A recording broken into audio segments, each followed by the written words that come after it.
Yeah, the person who says that Jenny looks like she's swallowing farts has clearly never been to a Warhammer convention. I was thinking, I've played in enough game stores to know what someone smells like farts looks like.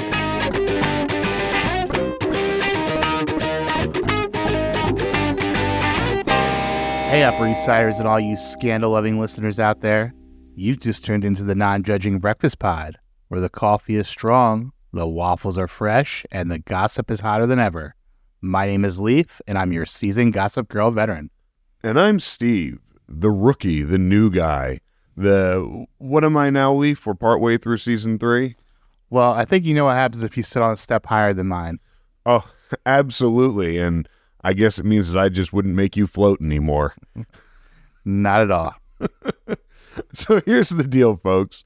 Leif has been watching Gossip Girl since it first aired, and I'm diving in for the first time. And together, we're your dynamic duo, bringing you all the drama, romance, and sometimes questionable fashion choices of this iconic 2007 series.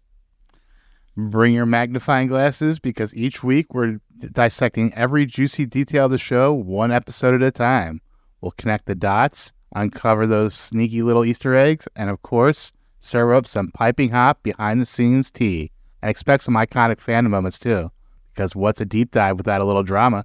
And since we are all about inclusivity here at the Non-Judging Breakfast Pod, there's always room for you at the Non-Judging Breakfast table. So go grab your Halloween candy or a cup of coffee and come pull up a seat next to us, and we will get right into this. Yes, we will. But before that, let's talk a little good cop, bad cop. I caught up last night. I enjoy this show immensely. I have a lot of fun with it. The show itself is kind of wearing thin on me. Yeah, There's not a lot there. No, but you know me. I don't always need a lot there. Leighton is really the only thing that's bringing me back at this point. We did just get to see Adam Brody's character. Yes, we saw Adam Brody on the latest episode. And yeah, he seems so greasy. I mean, yeah, he seemed to be cast that way, though, a little bit. But he always does. Yeah, And I like Adam Brody. And that trash him. And he's very charismatic and funny, but he is not nearly the character actor that Leighton is. No, and he's always just Adam Brody. Yes, yeah, and which is great because Adam Brody's hilarious, right? And we talk about that a lot, about like the good actors on this show and just good acting and bad acting. And there is that those actors that aren't great, that just play themselves every time you see them, but that's what you're there for. And I mean, Tom Cruise has, in my estimation, Tom Cruise has always just been Tom Cruise in everything he did. The very first movie he did was this innocent kid that starts this business and ends up being a dick in the end. And then every movie since was pretty much this dick trying to be a good guy. and that's not all of his movies, but I can't divorce Tom Cruise from who he is in movies because I just don't think he's a great actor. Do I like some of his movies? Absolutely. Doesn't make him good. Then you have the flip side of it where I watched 2 episodes of Good Cop, Bad Cop, and then I watched Gossip Girl all back to back last night. And she's unrecognizable as the same person. There is no trace between the two characters that she's playing. And it's sometimes jarring that I'm like, oh yeah, that's right. Like, oh yeah, this is the same actor who's Blair Waldorf, who is this 100% opposite.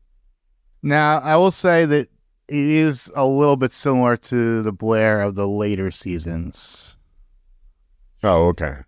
But yeah, I definitely see traces of Blair in Lou. But she is creating a new character. Yeah.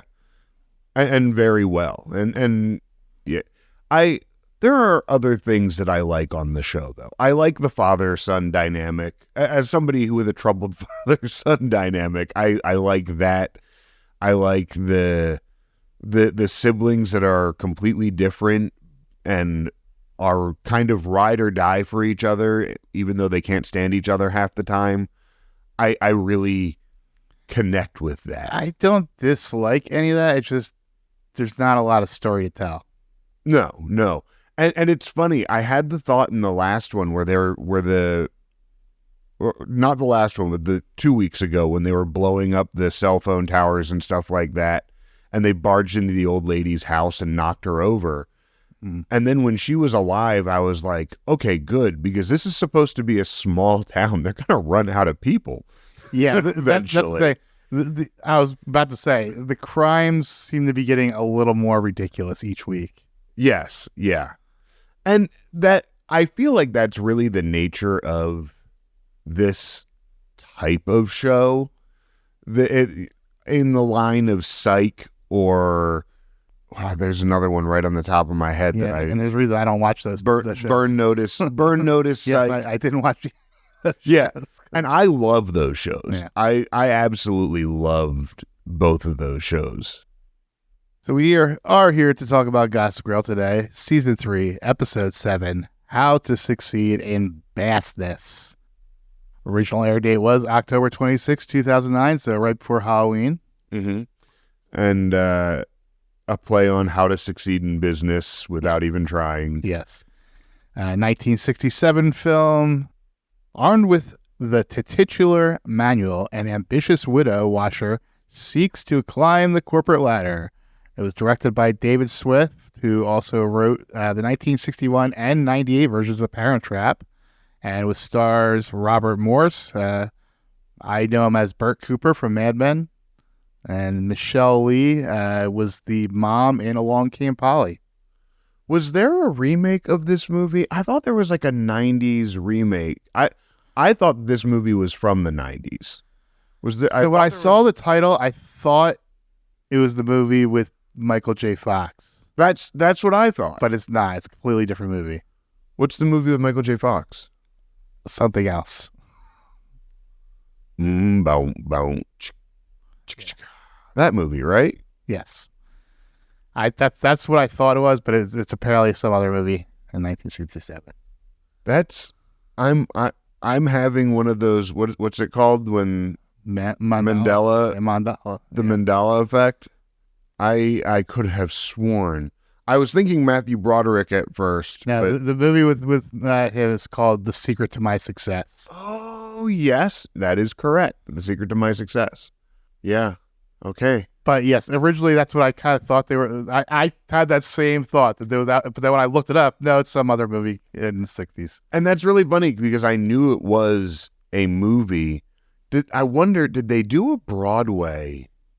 Did they do a Broadway adaptation of the movie? Not that I saw. Okay, because that's the other thing that I thought it could have been. Because my first thought was Matthew Broderick, but it was the Michael J. Fox movie. Like I put Broderick's face on Michael J. Fox in my weird memory place. But if you do want to watch the movie How to Succeed in Business, you can see it on Pluto TV. Oh, nice. This episode was written by Sarah Goodman. This is her second of 13 episodes on the series. She is a longtime producer, and the previous episode she did was The Wrath of Khan, the 23rd episode of last season. 23rd, so near the end. That's what Georgina the episode before that was Southern Gentlemen Prefer Blondes, and at the end of the episode they went to find Georgina, and then she comes back in the Wrath of Khan. She does the whole plan to get Poppy by being like an innocent rich person. I liked that episode. We both gave that A. That movie. Yeah. This episode was directed by Joe Lazarev. This is his second of 8 episodes. Once again, a longtime producer on the show, and his previous episode was "Oh Brother, Where Art Thou," which was the funeral. Yes, yeah. Why don't you go ahead and read us that rather short Vulture recap? Yes. It's Halloween, but the masks our characters are wearing aren't just festive strips of silicone donned for a night of carousing. The kabuki makeup Jenny Humphrey has plastered on to obscure her ordinary Brooklyn features has been seeping into her skin. Jonathan observes, and whatever is in it has been poisoning her personality.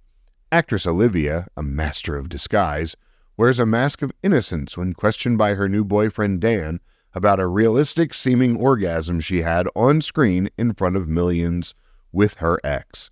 But underneath, the real story is different, and as usual, Blair maintained a confident, bitchy veneer until the mask cracked, exposing the vulnerability beneath. Have you ever seen a girl levitate when they orgasm? Because that doesn't sound realistic to me. Every time. Do you that? What do you mean? I thought that was normal. Okay. Well, Wow. I guess I'm doing it wrong. Wow. I mean, I thought nothing of it. I'm sorry to hear that, Leif. She barks, she drools, she sleeps above the covers, 4 feet above the covers. That was my thought throughout all of that. We begin the episode with a Gossip Girl monologue. All Hallows Eve. The one day a year it's socially acceptable to play dress up. The only question is, who do you want it to be? There are costumes to make men feel like boys again, or turn little girls into queens. Rufus is making a kiss-themed jack-o'-lanterns, and Lily has encouraged Jenny to get rid of her old dresses, but Jenny is having none of it. Yeah, the kiss pumpkins were funny. I don't really see Rufus much as a kiss guy, but I really appreciated the gesture. I also think that it makes for a great pumpkin. It's great. Yeah, it is. It worked. I hate Kiss, but I think that would be a neat thing. And the Jenny thing, just, not wanting to let go, it's very symbolic in this in this episode. The Jenny... did you recognize the dress she held up to? Yeah, that was the one that she made. Kind of started it all. Yeah, exactly. And Jenny, her whole arc in this episode really starts here with her knowing she's losing herself and knowing that she's in this role that she doesn't really like being in, and it's taking over. Mm-hmm. And so her holding on to the past here and no, I'm still that innocent kid designing clothes. She's really hanging on to that still. Yeah. Chuck and Blair are discussing Chuck's new hotel and club within. Blair wants to be supportive and help Chuck with his business venture. However, Chuck is reluctant. Blair immediately ignores Chuck's boundary and makes a call to book someone named Mark for the club opening. Yeah, and Chuck's response, I don't want a high school party. And Blair has not divorced herself from high school entirely yet. She's made steps, but she's still high school Blair. She's still trying to run minions around. She's still doing her high school shit. Fair, Chuck. Yeah. At the loft, Nate delivers in a super shady paper bag the Endless Nights DVD box set for Dan to finally watch. Like Kirsten Stewart and Robert Pattinson, Olivia dated her co-star for the movie, and it is rumored that the sex scenes were not simulated. Nate is mocked for reading Endless Nights blogs, and we find out Dan and Olivia have yet to do the deed. However, Gossip Girl sends a timely blast with a picture of Olivia grabbing free condoms from the student center. Once again, we have a really fun chase scene where Nate gets to be funny and he's digging what don't they have the internet down here in Brooklyn? Yeah. And gets to banter and joke around and poke fun at Dan in this episode. It was nice. That was fun. Yeah, that's the Nate I want to see. Forget romantic Nate. Serena is at the office with Casey. Casey wants Serena to get Olivia and Dan to break up so Olivia can get back together with co-star Patrick Roberts. Writer's definitely not subtle with the Twilight references. Serena tries to refuse, but Casey plays hardball by threatening her with potential sexual assault from James Franco. Yeah. You think he forces the person who delivers them, he models to watch him put them on and take them off. Yes. And he's like, hold on, I'll turn around, but there's a mirror there, so he's so he knows you're still seeing everything. I also like you mean the guy from Star Wars that's not Harrison Ford? When she said he's on the road to Mark Hamill. And being a phenomenal voice actor and great voice acting career but he's not Harrison Ford. He is not Harrison Ford. But he's not Bill Winters either. Yeah. Or Alex Winters. Yeah, exactly. So later in the season, they also kind of take a shot at Harvey Weinstein. And this is well before Me Too. So was this did they know about James Franco, the writers, before it came out? This would have been 2009. When was Pineapple Express? That would have been like 2005, 2006, I think. Early 2000s. And so this stuff doesn't happen in a vacuum, and this stuff happens from the availability for it. So I would imagine he started showing his creepiness early. Yeah. I know that there was a point that Seth Rogen was like, I won't work with him anymore.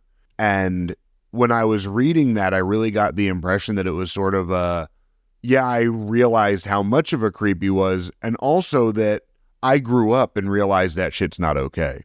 And I often question, I'll always say that people that get to certain levels of celebrity don't get there without stepping on necks and without shitting on other people. And then you have that whole predatory nature behind the power you get with celebrity. And I can only imagine that starts early, and that people that had worked with Franco by now probably seen some stuff. Yeah. Eric is back and bonding with Jenny over mutual parental-induced embarrassment. Eric goes to sit with Jonathan while Jenny puts her minions to task. After the minions run off, Jenny notices Eric and Jonathan are sitting above their station on the Met steps. Eric and Jonathan agree to vacate, but Jonathan is not happy about it. Yeah. I felt kind of two different ways on this scene. You're vacating your friends, that's grimy. Eric also knows the position she's in. Yeah, they saw what happens when she tries to ignore being queen. Yes, it just goes bad. Yeah. And so Eric is the one, Jonathan is really the one pushing the challenging this. Eric is trying to just let it be. Yeah. And there's really this developing beef between Jonathan and Jenny, and Eric is trying to maintain this balance. And Jonathan makes the point of like that mask is becoming her face. And you see that side of it when she's like, are there skins on these almonds? Fix it and get it back to me. So, but we know that's what the minions want. They want to be ordered around like that. Yes, it's true. It's a matter of how long can you do it before you enjoy the power that you have. Yeah. And Jenny is reluctant in having this power, but she has zero problem wielding it with authority. Dan and Nate are watching the sex scene from Olivia's movie, and Dan is becoming increasingly uncomfortable. Nate, on the other hand, is sitting back and giggling with glee. Dan gets a call from Olivia and fakes being sick to get out of tonight's planned activities. Dan, it's a fucking movie. And Olivia says it. It's later. Love, man. It's totally love. Yeah. And lust. And gratitude. Yeah. It's acting. And even if they did do it on screen, even if all of that is true, dude, she's still an actor. Yeah. And it was before you met. And it was before you met. And no matter how good it was, she had to act like it was even better. Yeah. You know? Just starting this whole like, oh, I'm sick, I don't want to see you lies thing, I really thought Dan would be better than this. He was better than this with Serena, wasn't he? He actually went through this exact same thing with Nate and Serena. Oh, you're right. You're right. He kept picturing Nate and Serena having sex. That's right. How great it was. Yeah, I remember that. Now he has an actual visible or a visual representation of it. Yeah. So it's definitely in character for Dan. Yes. And later Olivia makes the point of like, there's lighting, there's makeup, there's all of this stuff that no matter, but it's also, Dan, you're being stupid. Why are you lying you're being so insecure about something so dumb. Yes. But he's also a teenager. Yes. And yeah. I would have probably been just as bad. Yeah. It's not the right move, but I totally get it. Yes. Shame on you, Dan. I get it. Blair is lounging while Serena does busy work for Casey. They are discussing Chuck's club. Serena gets a call from Chuck and conceals that Blair is listening. Chuck wants to hire a publicist for his club opening tomorrow. One catch, he doesn't want Blair to know or be involved with it. Yeah. You fucked up, B. Yeah. And yeah, you fucked up, B. And now, Serena, you're fucking up. Chuck clearly does not want... When Chuck says, "Are you alone?" Who do you think he is asking is there with you? Casey? No. He's asking, is Blair there? Yeah. I mean, I can get sidey with the best friend over. Well, and then Serena... That's kind of what irked me, is that Serena... And not irk me now, but irk me later. Serena does the best friend thing. I'm going to let you hear what he's saying to me. And then he says that. Serena does the best friend thing, and Blair, I feel, takes advantage of it. This whole episode really takes advantage of their friendship. And Serena giving her the in and the information on this. And we go into the act break with the Gossip Girl blast. Looks like someone's ghosts of Trick's past have come back to haunt this Halloween. And we moved into Act 2. Everyone's favorite bartender, Horace, is back. Horace! Chuck explains the club's speakeasy theme to Nate. Nate comments on Blair not being involved. Chuck claims detached distrust. Yes. First of all, great to see Horace. Yeah. I was so glad to see him back and working for Chuck again. Yeah. I thought we'd never see him again. And here he is working for Chuck. Loved it. The casting director only knows one black person.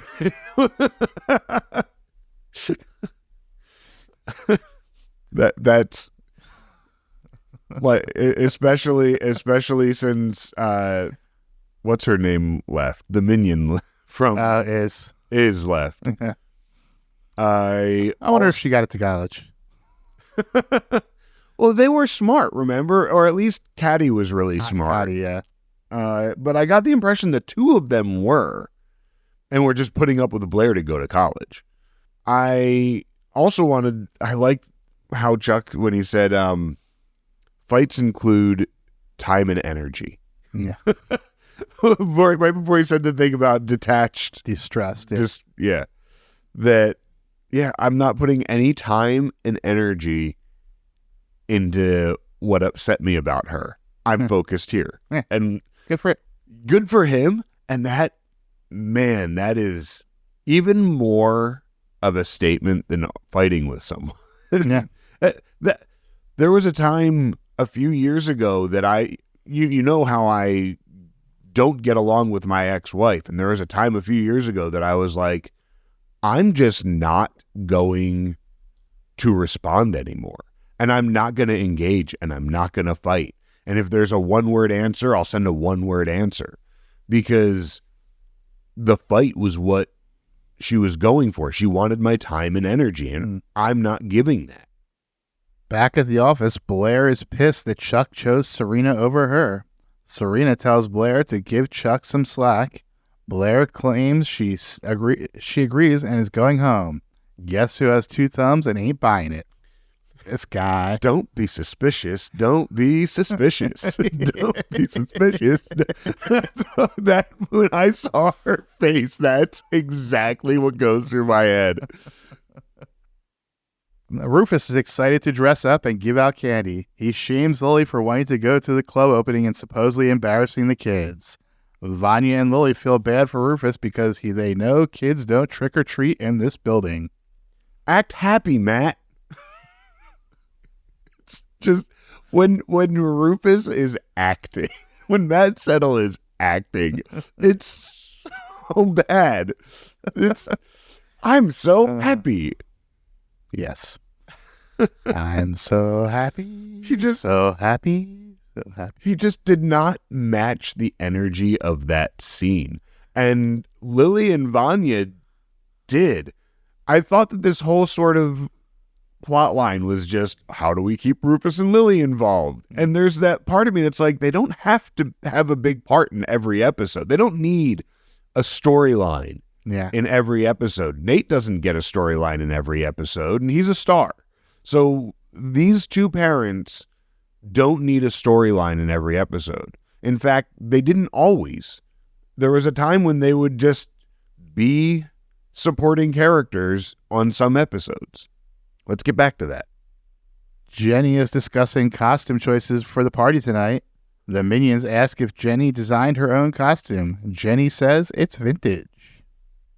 So in a previous episode, you mentioned a headcanon of Jenny still making her dresses, and I kind of fought back about it. I admittedly, I was kind of looking forward a little bit, but now it's kind of confirmed that Jenny is no longer making clothes. Yeah. Jonathan and Eric once again decide to openly challenge Jenny's authority by going on a higher step than her. Jenny gives the silent command for her minions to dump yogurt on Eric's head. Yeah.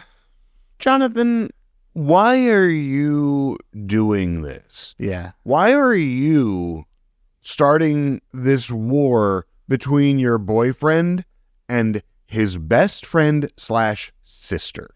For the most part, I was more on Jenny's side. The one thing I will disagree on is why didn't she just go after Jonathan instead of Eric here? Yeah, that should have been dumped on Jonathan.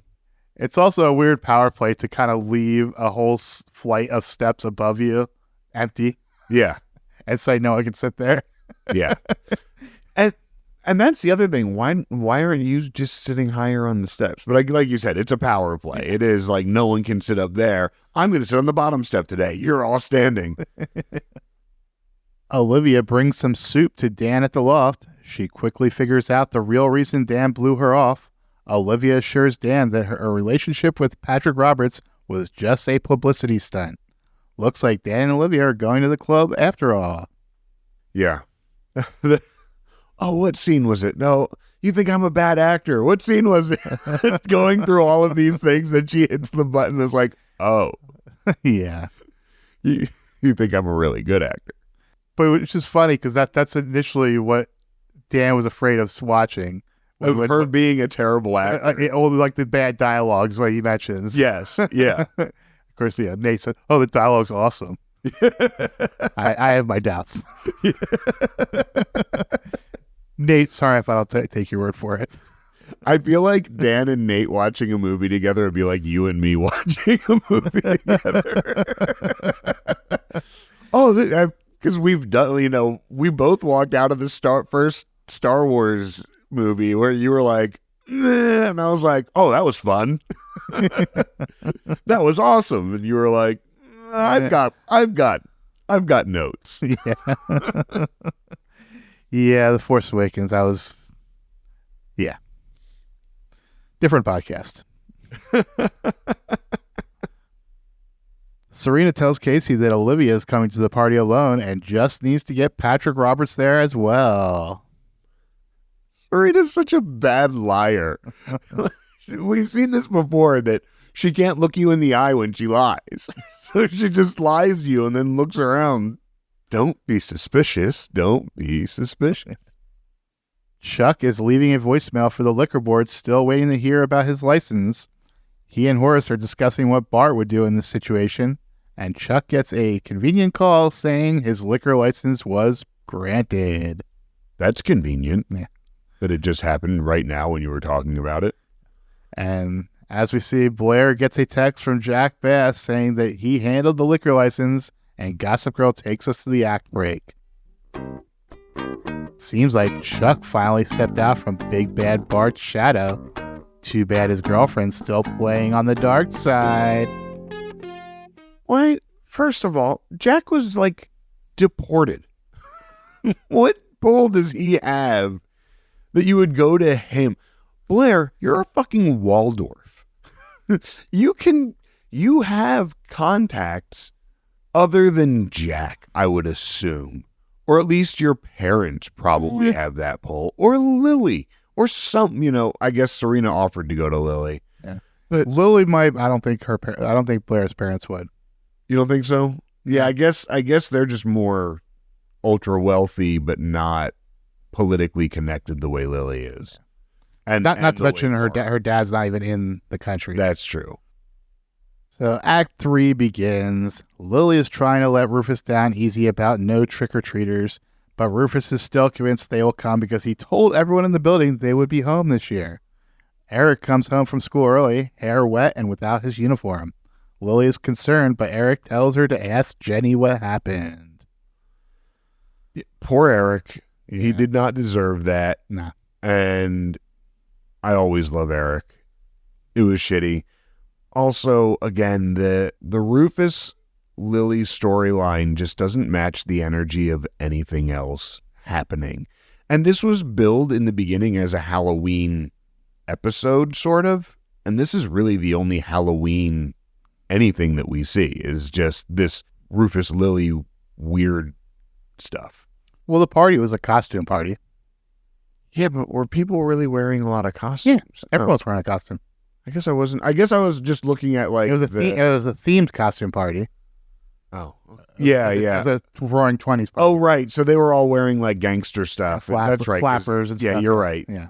I wasn't thinking of that, but now, so the Rufus story definitely reminded me of Freaks and Geeks, the Halloween episode of that show with the mom and dealing with the kids growing up and not really wanting to share Halloween anymore. Yeah. So I definitely felt that like reminiscent of that.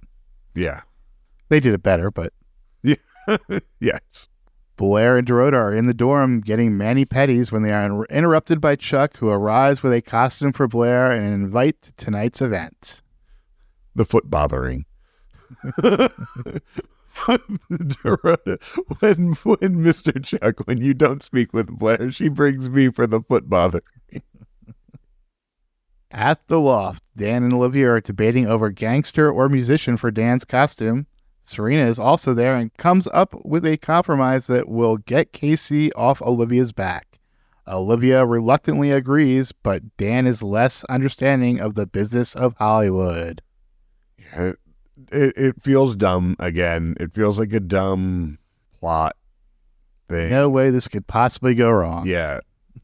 No way this is going to backfire. I did like Dan in this scene. I thought Dan was funny throughout most of this scene. This little toy gun. Yeah.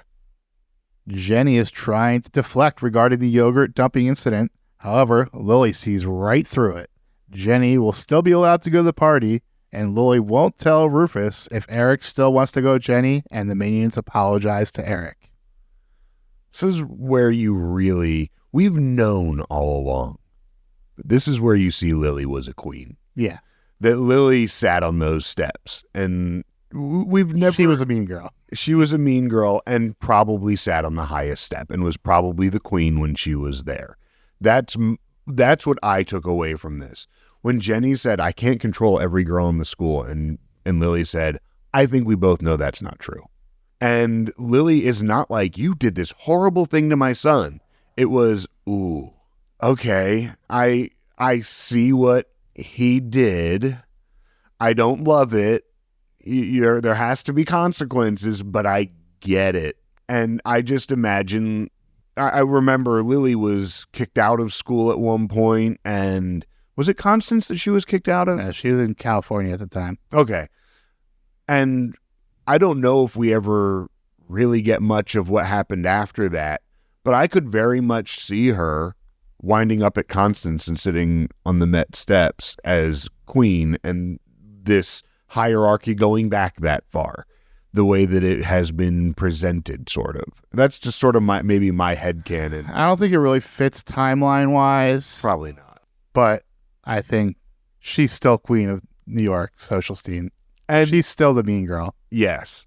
And she, more than anything, really understands the role that Jenny has. And maybe she wasn't the queen at Constance, but she was a queen somewhere. Yeah. And aside from being now, she's still the queen. Yeah. Yes. Obviously, she still is. Going back to, I think it might have been the very first episode when Rufus shows up at the school and like is trying to find who's in charge. Or this is episode 3, where he's trying to find who's in charge, and like the person's like, "Oh, you don't want to talk to her when she's mad." Yeah, yeah. People are afraid of Lily.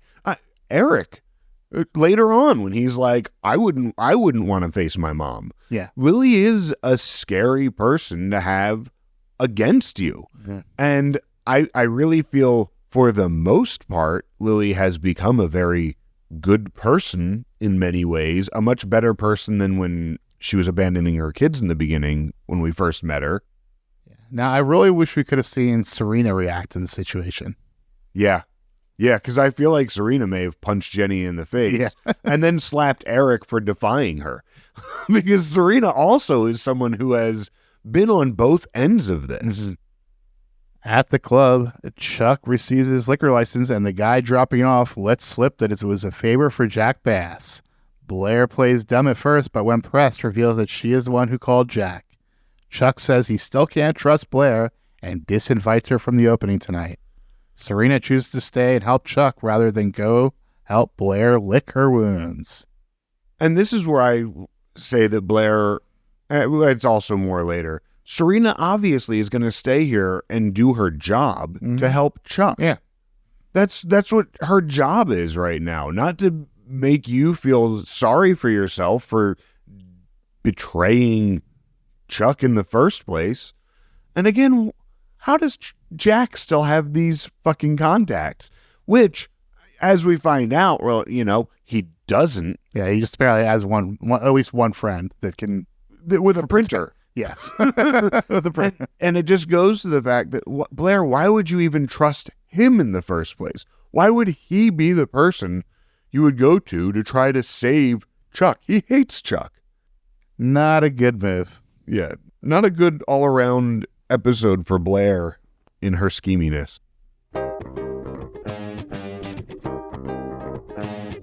We move into Act 4. The party has begun, and we get a grainy filter as we pan the crowd outside the club. Nate is the first to arrive wearing a suit and fedora. He trades barbs with Serena, who is working the door. She tells the bouncer to text her when Patrick arrives. So last episode, when I made my predictions, I said Nate and Serena are going for each other. And then this episode came on and dropped all of it. They didn't mention anything about the Nate-Serena stuff. And I was a little bit like, oh, are they just letting that go? So this scene I thought was fantastic. Just just 2 lines to remind everybody there's still tension here. There is a beef between Nate and Serena.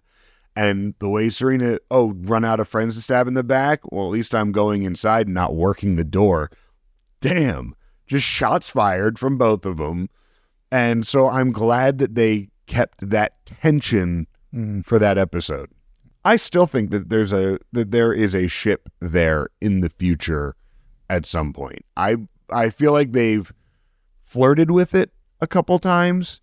There was the Nate being in love with her in the beginning of the series, and then there was the season 2 finale where Season 1 finale. The season 1 finale where they both seemed to be going off together, and there was the rumors of them dating. Mm-hmm. And I also feel like there was some time near the end of season 2 that they did something together, but maybe I'm just thinking of season 1 again. At the beginning of season 2, they kissed at the party.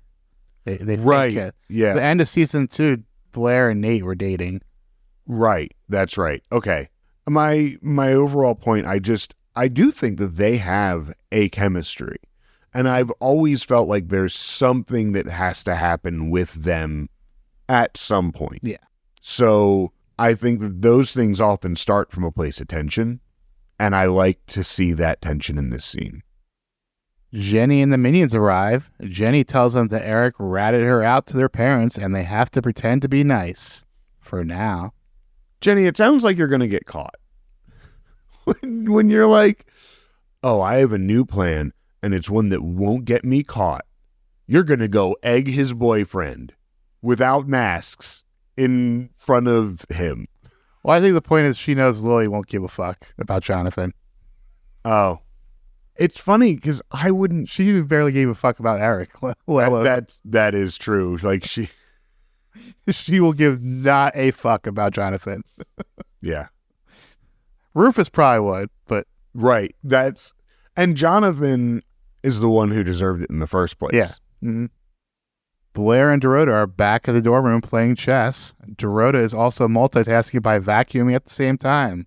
Blair cheats and Dorota pretends not to notice. Blair gets some flowers from someone, not Chuck, and calls for her address now. She has her maid in the dorm room vacuuming. It's just so Blair. And the thing that I probably love the most about it is that it keeps Dorota an active character on the show when there's no need or reason for her to be there. And it really establishes that she's not the Waldorf's maid. She's Blair's. Yeah. Rufus is happily handing out candy to kids that have been escorted into the penthouse by Vanya. Who then gets paid by Lily, which this seems weird. a little creepy, but I get it. Well, I assume they're relatives of Vanya's, like his nephews or nieces. Oh, my impression was that it was kids that they knew from the building. That he was like going to the building kids and bringing them. Well, it's the same kids every time, and they were Lithuanian. That's why I think they're like related to Vanya. Okay. I knew that they had repeated kids. I didn't know that they were like necessarily the same kids, because he says the thing about the Gaga coming with the different hair. Albert Hammond Jr. of the Strokes is performing his song In Transit at the party. Blair finds Chuck and apologizes. It turns out the liquor license was a fake, and Jack is the one who sent the flowers. Blair and Chuck still have more to discuss, but they are now working in simpatico to take advantage of the situation. Yeah. Chuck going to use the cops for publicity. It feels very Gossip Girl. It feels very TV. Mm-hmm. I know, I'll have the cops and then the party. It is very, because the actual consequences of doing this, the actual consequences of the raid would be so detrimental to that business. I mean, yes and no. I mean, basically financial, and if he can eat the financial loss, it does make sense that it would work out. So I guess if booking goes up 50%, we'll cover all the fines, and I guess I feel like it's a very TV solution. Oh yeah, but at the same time, they would be like have to call someone's uncle that hates him to get a liquor license in the first place. Right. Yes, that wouldn't happen. That was also very TV. Jenny is an evil genius. She sells a fake makeup with Eric with a stumble, and however, at the same time, we see that the minions are outside egging Jonathan. Yeah, I thought Jenny, I was kind of hoping she'd just kind of let this shit go again, and I know she can't, but it was also, this is the point where you're becoming shitty. This is now when you're fake to your best friend and really being a shitty person. Mm-hmm. You're no longer pretending, or you're no longer sincere in this friendship because you're just shitting on it right now. Yeah. And we also we see Chuck in the background going up and patting Albert Hammond Jr. on the back in the middle of his song. Yeah. What do you think? Do you appreciate that if someone comes up on stage and like pats you in the middle of the song?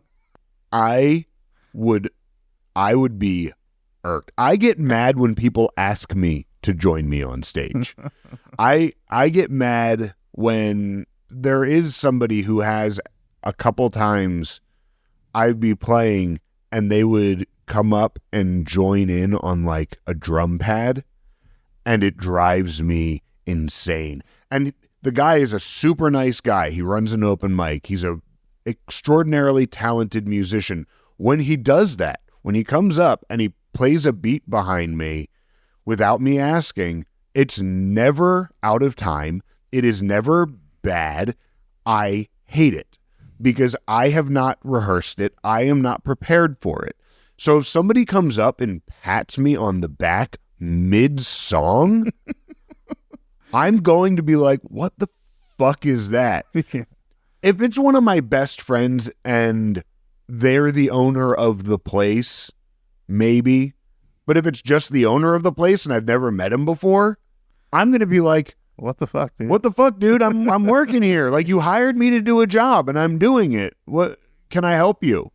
Yeah, that would drive me absolutely insane on so many levels. I had a guy give me the finger once because he kept asking to come sing a song with me, and I said no. Because I'm not going to let you come up here and sing Semi-Charmed Life because I don't know that you know the words other than the chorus, and you're going to sit up here and look like a drunk asshole, and I know the words, so I'm going to sing it. Serena meets Patrick, who aggressively starts flirting. Casey is pissed to see Olivia here with Dan. Chuck pushes through the crowd to greet the police who just arrived. Gossip Girl drops this line. And the best costume award goes to New York's finest. This party is a bust. Yeah. Again, I don't think, Chuck, it's a good idea to call the cops on yourself. I think you should have just shut the shit down. But you do you, Chuck. And I'm sure it's going to work out for Chuck. Act 5 begins. The police identify the fake liquor license and start boxing up the booze. Serena questions why Chuck isn't trying to stop them. Chuck admits he called the police, and Blair explains the plan. Unfortunately, the plan makes Serena look like even more of a flop to Casey. Blair smugly declares, "Remember when you chose Chuck? Now I did too." Yeah, and that's where she's really... Remember when I took advantage of our best friendship to be able to pull all this bullshit, and then you stayed and did your job? Now I'm going to screw you over. Also, I think that Serena's a little overreacting, that Chuck called the cops. Like, your people aren't in any trouble. They're just at this super hot party that just got busted. The other side of it, why aren't any of the cops worried about all of the underage people drinking here? Blair, Serena, and Chuck right there. The owner of this establishment, who probably has alcohol on his breath, was clearly being served here at his bar underage. Do you think Chuck didn't talk to the cops at all during that and didn't have a drink all night? You know, age is just a concept. Construct. And nowhere is that more evident than in Gossip Girl, yeah, where you have characters like Aaron dating high school girls who are at bars getting drunk. Back at the penthouse, Rufus reveals he figured out the trick-or-treaters were the same kids coming back with different costumes after the third time. Rufus, for once, doesn't get mad at being schemed.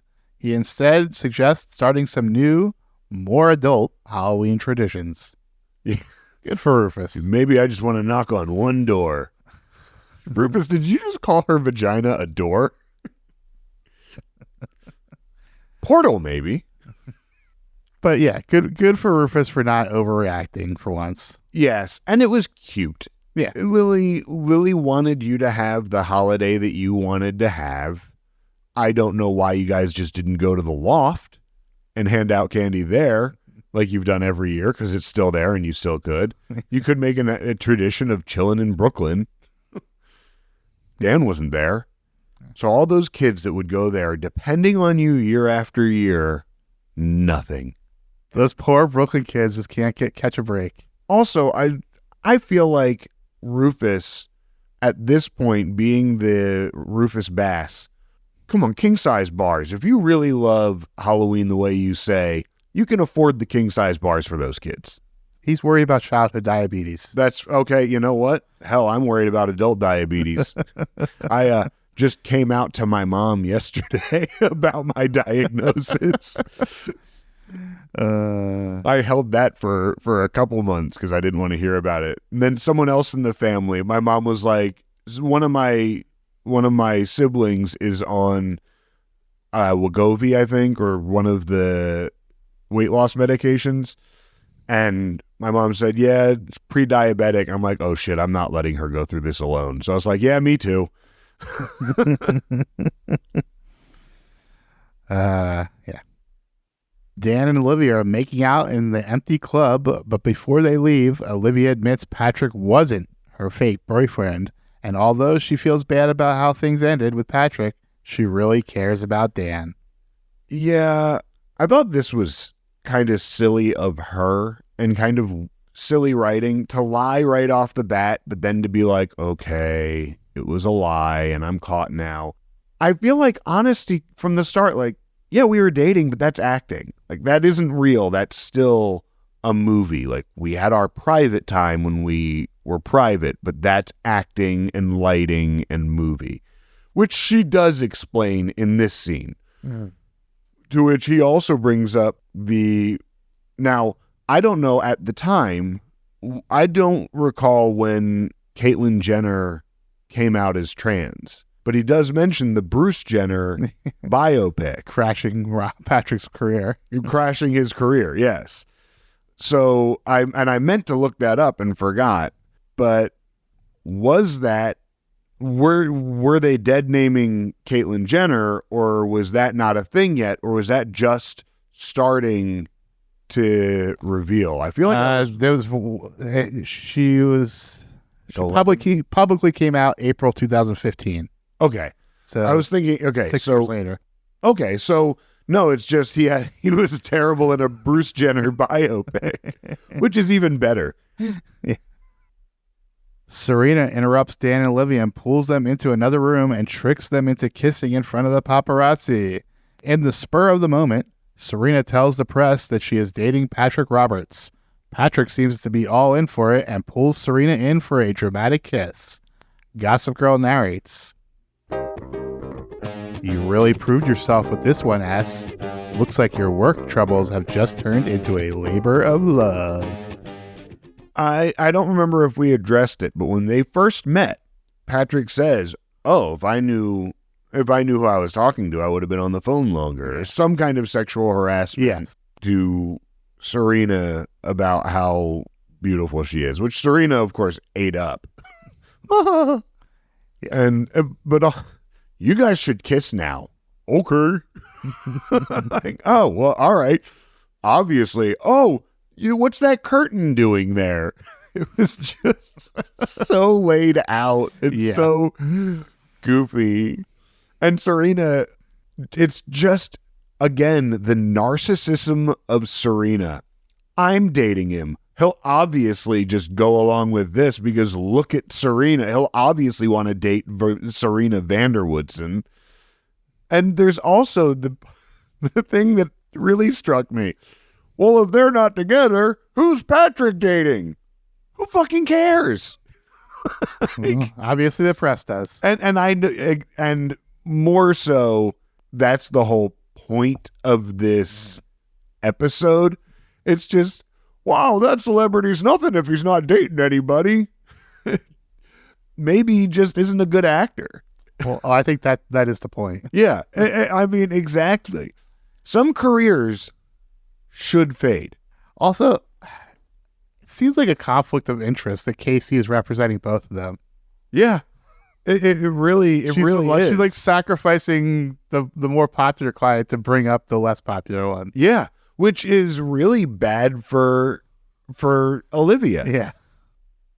We move into the epilogue. Perez Hilton gets his second name drop of the episode as Blair and Chuck are celebrating their win. Cher has seemingly passed this hurdle, but they both admit they each will always have a duplicitous nature.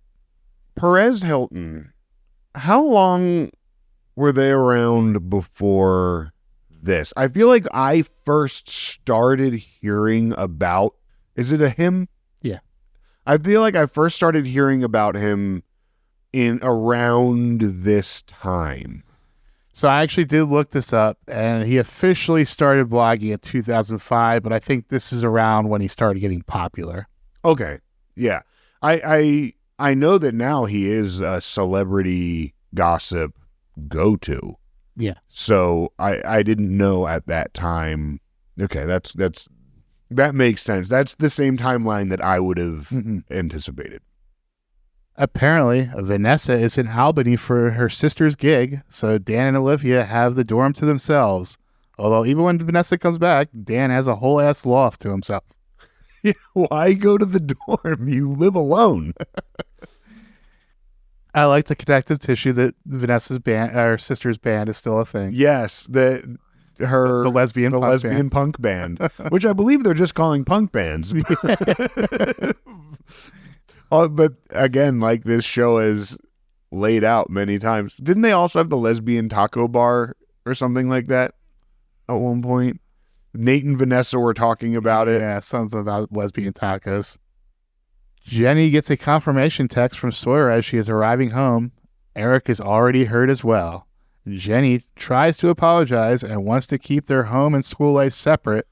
Eric sets a justified boundary that he no longer wants to be around her in either world.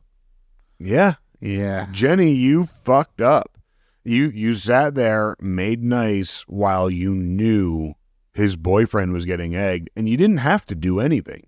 You really could have found another alternative that just didn't do anything. For once, Casey is actually praising Serena. However, she does point out that her job now includes publicly dating Patrick Roberts. Serena, he turned down Brown to be a literal escort. And she's like, "Oh, it doesn't sound like it's much work to me." Yeah, but You've known wait till the this guy. second day. Yeah, you've known this guy for 30 seconds. And he already sexually harassed you. And he already sexually harassed you. In his opening bid to meet you, he sexually harassed you. And you're like, well, this guy, he doesn't seem too bad to date. Poor Serena. I'd say that, only she's, again, it's the narcissism that it's just, I'm so invaluable to everybody that obviously this man is going to want me and be the perfect person for me. Chuck and Blair are still being affectionate. Chuck and Horace discuss plans for getting around the ABC's restrictions. Serena comes back into the club and gets Casey's purse. Blair tries to hire Serena to be the club's publicist, but Serena is still pissed off at Blair choosing Chuck despite having benefited from it. Gossip Girl begins her monologue. Like all good things, the witching hour must come to an end. True natures are revealed. First of all, Chuck, your idea is pretty innovative. I love the keyed entry speakeasy. It's neat. It's cool. Keep the front door locked and everyone comes in through the back door. Well, it's not very innovative because he actually mentions what he's copying it. He's copying it from something. Oh, is he? Yeah, I guess he did. I like the idea. I like the gumption behind that idea. The other thing... It also would not work in the 21st century at all. You don't think? Key card? Beep. Yeah, but people would talk about it and pictures and... Yeah, and be all over the internet. Yeah. You'd have to like check phones at the door and stuff like that. The other thing was, Serena, they need a publicist. Your shit with Blair has nothing to do with it. And yes, I know you're mad that Chuck called the cops, but that worked in your favor too. So, well, yeah, I think it was more, Blair wanted to hire her away from Casey. She didn't want to hire Casey. She wanted to hire Serena to be a publicist just for Chuck. And better yet, Serena, because Casey sucks. Yeah, but it kind of defeats the purpose of getting a real job. And the fact that she does even say, Casey sucks, but she's my boss. Mm-hmm. You're supposed to be my best friend. Yeah. And Serena does love her job. She seems to really like what she's doing, despite hating her boss, who sucks. That's a note in here somewhere. Dan and Olivia are under the covers getting hot and heavy, and Gossip Girl continues. Tricks are turned into treats. Good for them. Chuck and Blair are also turning up the heat while Gossip Girl states, and taking off costumes is as much fun as putting them on. Yeah. Good for them. Yeah. Jenny takes a long look at herself in the mirror before opening her closet and starting the purge that Lily wanted her to do at the beginning of the episode. She even reluctantly tosses her sewing machine aside, metaphorically cutting the last ties to her former self. Gossip Girl concludes with, everything returns to the way it was, except for little girls who forget that Halloween only lasts one night. They wear their costumes for so long, pretty soon, they can't even remember who they were before they put them on. Yeah, Jenny, tossing your sewing machine that you drug out of the house with you when you ran away. Yeah, oh, that was rough. And so there's a big part of this I blame on Rufus. Had Jenny had been allowed to follow her dreams last season and actually fulfill all of the stuff that she was on her way to doing, she right now would still be making clothes, even as she would have a job doing that. She would be working while finishing high school, homeschooled, but would be doing all of this stuff. Jenny would still be making clothes and still love making clothes and wouldn't need to be running a school. Yeah, she wouldn't even be at school. She wouldn't be at school. None of this would be, this whole thing was the problem in the first place. And Jenny said to Rufus over and over that this is the problem with this school. Jenny laid it out why she didn't want to be there. And now she has to be, because Rufus refused to listen and burnt all of her opportunities to do the thing she loved. And now here she is, shoehorned into this role that she doesn't want to be in, losing her friends and not having any real friends anymore. Because her minions aren't friends, they're just minions. Yeah. The good music streak continues. This scene is scored by Delta Spirits, People Come On. Mm-hmm. And the full kind of quote there from Gossip Girl is, like all good things, the witching hour must come to an end. True natures are revealed. Tricks turn into treats. And taking off costumes is as much fun as putting them on. Everything returns to the way it was, except for little girls who forget that Halloween only lasts one night. They wear their costumes for so long, pretty soon, they can't remember who they were before they put them on. XO, Gossip Girl. And that is our episode. So what's coming next? I mean, Jenny's exit is barreling towards us at this point. I feel that she's escalating in her behavior and drawing a bigger wedge between her and Eric. I feel like that is going to snowball into Taylor's exit, because I know it happens this season at some point. You say so. I thought that's what you said. I never said that. Oh, for some reason I thought at one point you told me that she left this season, but I said she did leave the show, but I've never said when it is. Oh, I guess I just always assumed it was this season. But all that aside, I know her exit is sending her to boarding school, and her behavior is escalating. So I feel like there's going to be a big explosion coming here with Jenny specifically. I can't imagine this Dan Olivia thing goes on too much longer. I mostly say that because Hilary Duff, I'm sure, isn't a full cast member now and is only going to be around for so long. That tends to be how this show operates. I feel like she's definitely had her 3 episodes, which they often do, sort of 3-episode arcs with a lot of the guests, I've noticed. So I feel like that's kind of wrapping up. I thought Blair and Chuck, I thought this was going to bring them down between last week and this week. But then they end off like, look, we just can't scheme against each other. This is why we work. Let's trust each other, even though I'm never fully going to trust you. But I guess that's just where we are. Here we go. Now we're back together again. So I'm really thrown by the longitude. I'm really thrown by how long Chuck and Blair have lasted. I don't think any relationship on the show has lasted this long.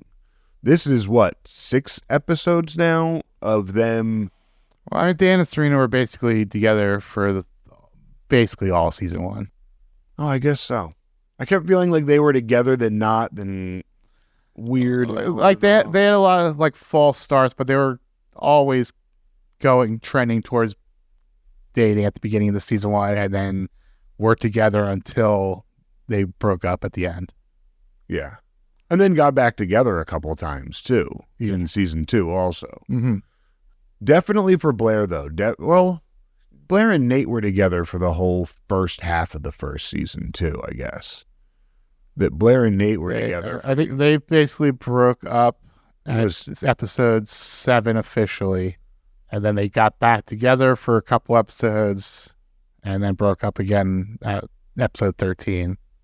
Yeah, I thought 13 is the one that I remember them. That's where she sleeps with Chuck. No, she sleeps with Chuck in episode 7. Oh, because Nate finds out about it in 13. Yeah. That's thin line between Chuck. Well, because they break up, and she immediately goes and fucks Chuck. Yeah, but it's a secret, and they get back together at Catellia, which I believe is episode 10, and then they're together for 3 episodes again, and then Nate finds out. Yeah, and they break up for good. Yes. Yeah. So again, they were together for. So yes, those relationships were longer. I feel like since season 1, then maybe nothing has lasted more than 2 or 3 episodes. Even the ones that seemed like they were, like a couple times when Dan and Serena started trending back together, and then it would be like the next episode, oh, well, this is why we can't date. Whereas we've had a few this season of this is why we can't date, but we're going to anyway. The whole Chuck, I'm Chuck Bass, and you need to be better than this to deserve me when Blair was spiraling, high school spiraling. And then last week with Blair and the kiss and the scheming against Chuck. And Blair needing to hear it's not about the kiss, it's about the scheming. But I'm now no longer just waiting for them to blow up, because now I see that they keep finding ways to make it work, if that makes sense. Mm-hmm. So I think that they've got more time left than I originally anticipated. So how do you think they're going to break up Dan and Olivia? I feel like that's an easy thing. Olivia has to go away somewhere. Olivia has a shoot somewhere. There are many different ways. Dan gets judgy about something in the Hollywood profession, like he started to in this episode. That could have spiraled for Dan. I mean, I think that's something to rightfully be kind of judgy about. No, you're not wrong. You're not wrong. I'm not blaming Dan, but the Hollywoodness of it all is gonna get to him. It has to. Well, let's go ahead and get into some segments. This week in fandom, we jumped into the Wayback Machine to travel to the fan forum from 2009. Hello there, Peabody here. And this is the Wayback Machine for traveling through time. And this is my boy, Sherman. Speak, Sherman. Hello. Good boy. Overall, more positive than negative. Yeah. Most people liked it. They, too, also noticed the obvious Twilight references. Oh, yeah. All over the place. Patrick Roberts, or Robert Pattinson. Yeah. Patrick Roberts was... Dan and Olivia are actually cute. Yeah, I agree. They're fun, yeah. Dan and Nate are also fun. Yeah. Oh, always. Yeah. Always. Everyone looked great this episode. Sure. I can't think of anyone who didn't. Chuck's hair was good this episode, too. Pretty even mix between Eric and Team Jenny, although one user did say that Jenny looks like she smells like farts. I don't get that. I don't think she does. I've seen people who smell like farts. They don't look like Jenny. Yeah. I feel like I'm pretty evenly split between Eric and Jenny for this episode as a whole. That I feel like Jenny is in a tough position and being shitty because of the position she's in. I feel like Eric let things take place that forced this issue and rocked the boat for Jenny. Jonathan didn't need to do what he did. Yeah, they were intentionally provoking a reaction. Yeah, and got one, and then they were mad about it. And I was definitely more Team Jenny. The one thing I would say that I would have gone again after Jonathan from the beginning. From the beginning, yes. That it was Jonathan who did it, not Eric. Yeah, the person who says that Jenny looks like she's swallowing farts has clearly never been to a Warhammer convention. I was thinking, I've played in enough game stores to know what someone smells like. Smells like farts looks like. And the last note was Serena has pretty much forgotten about Eric. The whole reason she returned to New York. Yeah. Yep. Yeah, and now once again, at least Eric has Jonathan. He doesn't have Lily. Lily's like, oh, damn. Well, you should apologize to my kid that you did that to, but I get it. But how dare he? Going on over to episode grades. I went first last time, so you're up first this week. All right. Episode grade. I gave this one a solid B. I didn't really love the Rufus Lily storyline. I thought there were a few other points that they were just kind of holes, maybe. But overall, I was entertained, so I gave it a B. I didn't buy in the Rufus and Lily storyline. It was only, 3 scenes out of 40-some. Yeah. Yeah, overall, it was a good episode. Wasn't one of the top tiers, so I kept it at a B+. Yeah. Yeah, I feel like this is a real middle of the road. They gave us everything we wanted from a Gossip Girl episode, but it wasn't Thin Line Between Chuck and Nate, or it wasn't Poison Ivy. Let's get on over to Stock Watch. Who do you got going up? Serena. I have Chuck and Blair both going up by the end. Dan and Olivia both going up. I have Rufus going up, got his Halloween and late.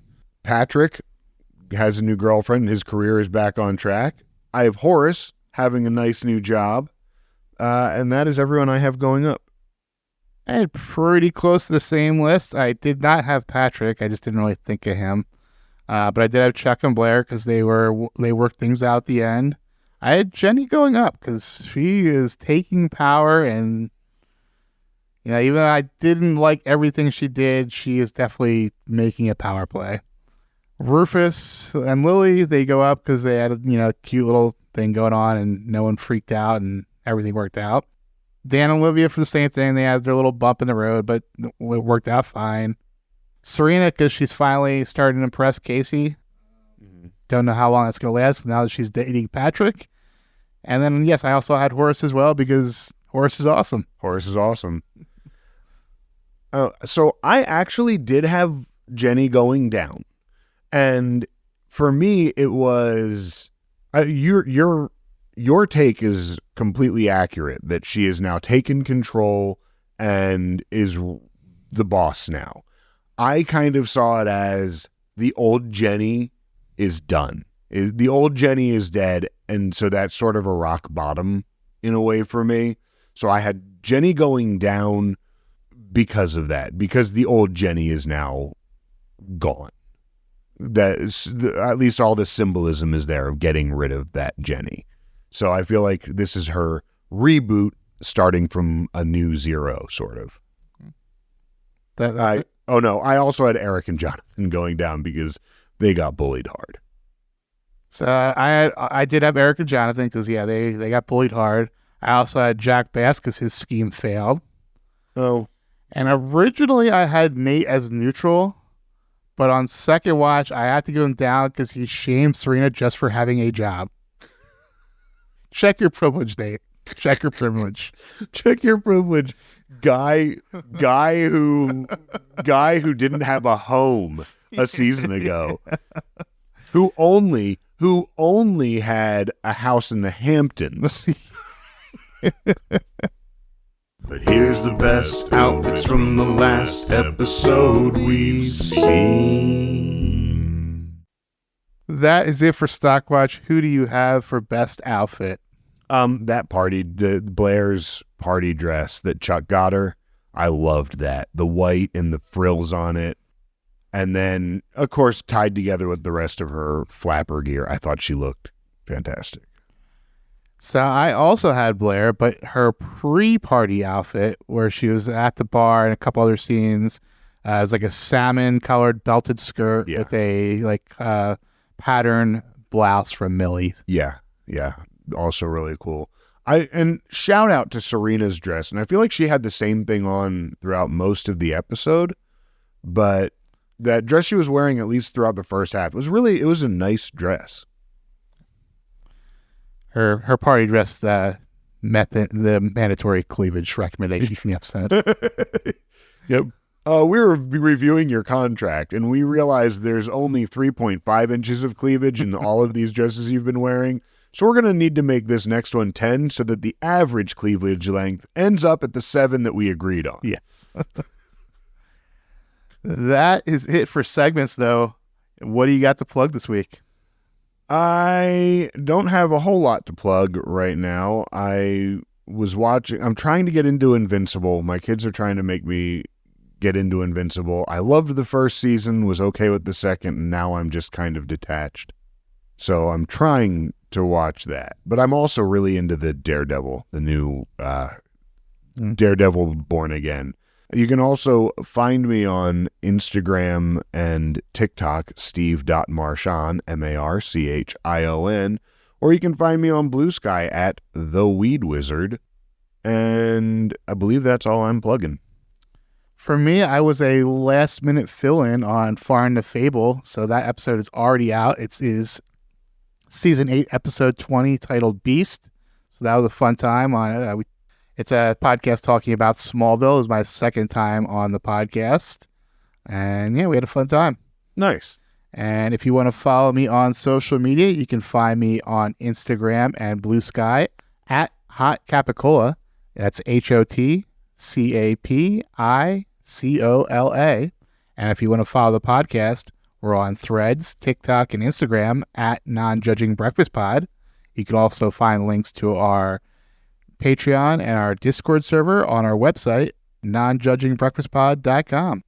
And if you'd like to get in touch with us, we would love to hear your thoughts. So please go ahead and send us an email at nonjudgingbreakfastpod@gmail.com. We would love to hear what you have to say and read your thoughts on air. Also, while you're listening, if you don't mind hitting that like button, hitting the subscribe or follow, and then even leaving us a comment, especially in Spotify or Apple Podcasts, because that really helps our visibility and gets more people to listen. And also, while you're at it, go ahead and tell your friends what you're listening to. Let us be your weekly conversation about the things you listen to about Gossip Girl that you never caught the first 6 times you watched the show. And we will be back next week to talk about Season 3, Episode 8, The Grandfather, Part 2. Yeah, I'm excited when I saw the name of it, The Grandfather Part 2. I low-key love Grandfather just because of how horrible and unrepentant he is. That he's Emperor Palpatine in New York, and I love that. And the Max episode description reads, Olivia appears on the Jimmy Fallon's talk show. I actually did see that blurb when just on HBO, and I'm excited for that too. I'm not a huge Fallon talk show fan. I can't stand him. I loved him at a time, and then he really wore on me. So at this point, and it was even a few years before the whole thing that he apparently treats his staff like shit, which when that stuff comes out, I'm like, really? A talk show host treats their staff like shit? I only thought that was all of them. And like I said earlier, I don't feel like you get to a certain level of fame without treating people like shit. And I mean, a talk show, and it's their assistants. You're supposed to order them around. That's part of the job description. It really is. And you have a show that has to meet certain quality and certain time. And I've worked in theater, only high school and college theater, but even in those situations, when it's at a certain level of expectation, you get yelled at. It's high pressure. It is. You get yelled at. And again, I'm not making excuses for him being shitty. I'm more saying I'm never surprised when someone says, a celebrity, especially someone who's on a show that is recorded 5 days a week, that has to be recorded and aired that night. Mm-hmm. That's high pressure, and shitty people get those jobs because they are shitty to people. Yeah. Well, until next time, you know you love us. XOXO. Every time you walk away, run away, you take a piece of me with you there. Every time you walk away, run away, you take a piece of me with you there. Every time you walk away, run away, you take a piece of me with you there. Oh, it seems I'm walking right to your door. My heart's still resting, looking for something more. Are you ever gonna see everything you mean to me? I'm trying really hard to believe. Every time you walk away, run away, you take a piece of me with you there. Every time you walk away, run away, you take a piece of me with you there. Every time you walk away, run away, you take a piece of me with you there. Never feels right when I'm out here on my own. I left last night and it feels like way too long. Are you ever gonna see everything you mean to me? I'm trying really hard to believe. Every time you walk away, run away, you take a piece of me with you there. Every time you walk away, run away, you take a piece of me with you there. Every time you walk away, run away, you take a piece of me with you there. Come back to me. Smile and you'll make my life complete. Every time you walk away, run away, you take a piece of me with you there. Every time you walk away, run away, you take a piece of me with you there.